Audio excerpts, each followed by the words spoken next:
So guys, এটা আমাদের fire range.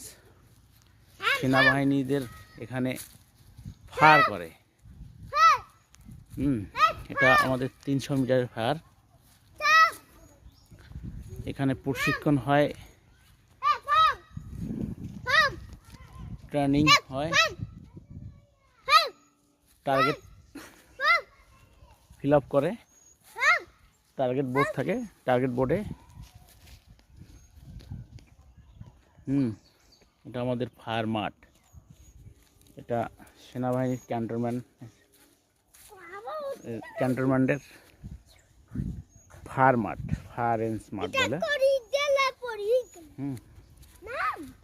এটা এখানে শুরু হয়েছে সম্ভবত 1993 সালে, সম্ভবত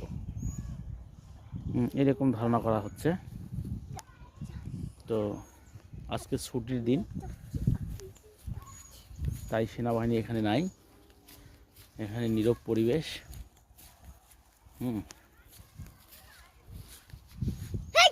হ্যাঁ, এখানে কোনো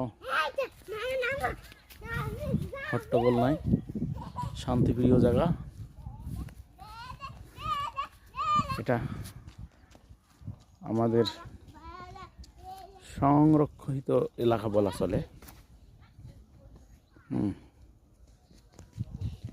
আমার ছেলেটা নিচে চলে গেল।